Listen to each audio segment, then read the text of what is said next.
আজকে আমরা চলে এলাম কোপাই নদীতে। অতি গভীর নিম্নচাপের ফলে যে বৃষ্টিপাত হয়েছিল সেই বৃষ্টির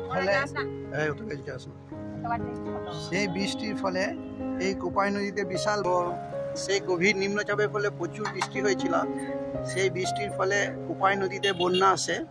আশপাশের এলাকা যেমন গোয়ালপাড়া সমস্তটাই জলের তলায় চলে যায়। আর এই যে ব্রিজটা দেখতে পাচ্ছেন, এই ব্রিজটা বোলপুর থেকে সিউড়ি যাবার রাস্তা। এই ব্রিজটা পুরো জলের তলায়। এই ব্রিজে যোগাযোগ ব্যবস্থা পুরো বন্ধ হয়ে গিয়েছিল, বাস চলাচল সমস্ত কিছু বন্ধ। আজকে যখন এলাম তখন দেখতে পাচ্ছি অনেকটাই জলস্তর কমেছে। ব্রিজ থেকে জল নিচে চলে গেছে, ব্রিজের নিচ দিকে জল বইছে দেখতে পাচ্ছেন। আমরা ব্রিজের উপরেই দাঁড়িয়ে আছি। ব্রিজের উপরে আজকে আর জল নেই। আপনারা দেখতে পাচ্ছি প্রচুর পরিমাণে ব্যাপক জলের স্রোত। এই দেখতে পাচ্ছেন আমাদের একরকম দোস্ত বলা যেতে পারে। আমাদের লয়ের সমস্ত আইন সংক্রান্ত সমস্ত বই সরবরাহ করে এবং খুবই ডিসকাউন্ট দিয়েই আমাদের যে বই দেয়। তবে খুব রাগটা একটু বেশি, মাঝে মাঝে উত্তেজিত হয়ে যায়, খুব একটু বেশি ডিসকাউন্ট চাইলে বেশি রেগে যায়। আজকে ঠিক কোপাই নদী ব্রিজে আমার সঙ্গে দেখা। আমরা দেখতে এসেছিলাম কোপাই নদীতে কতটা জলস্তর কমেছে। আজকে অনেকটাই কমে গিয়েছে। গোয়ালপাড়া যে গ্রামটা সেটা থেকে জল অনেকটা সরে এসেছে। এখন নদীর মধ্য দিয়ে জল যাচ্ছে। বোধহয় আমার বন্ধু সেটাই দেখতে এসেছে। দেখা হয়ে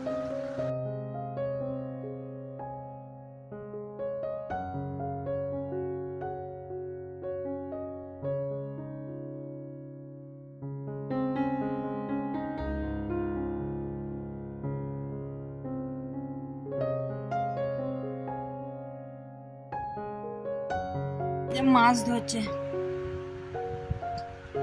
মাছ কি পড়বে জালে? দেখি জালে মাছ পড়ে নাকি।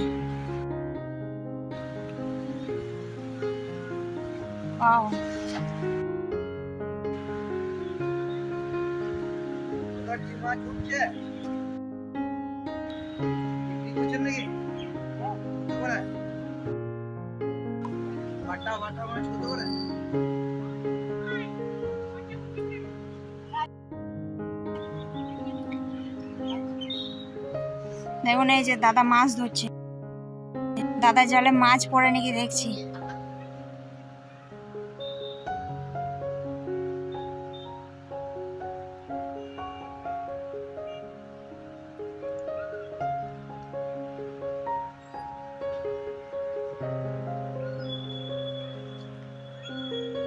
পড়েনি মনে হয় মাছ, না একটাও পড়েছে? পেয়েছে, একটা পেয়েছে।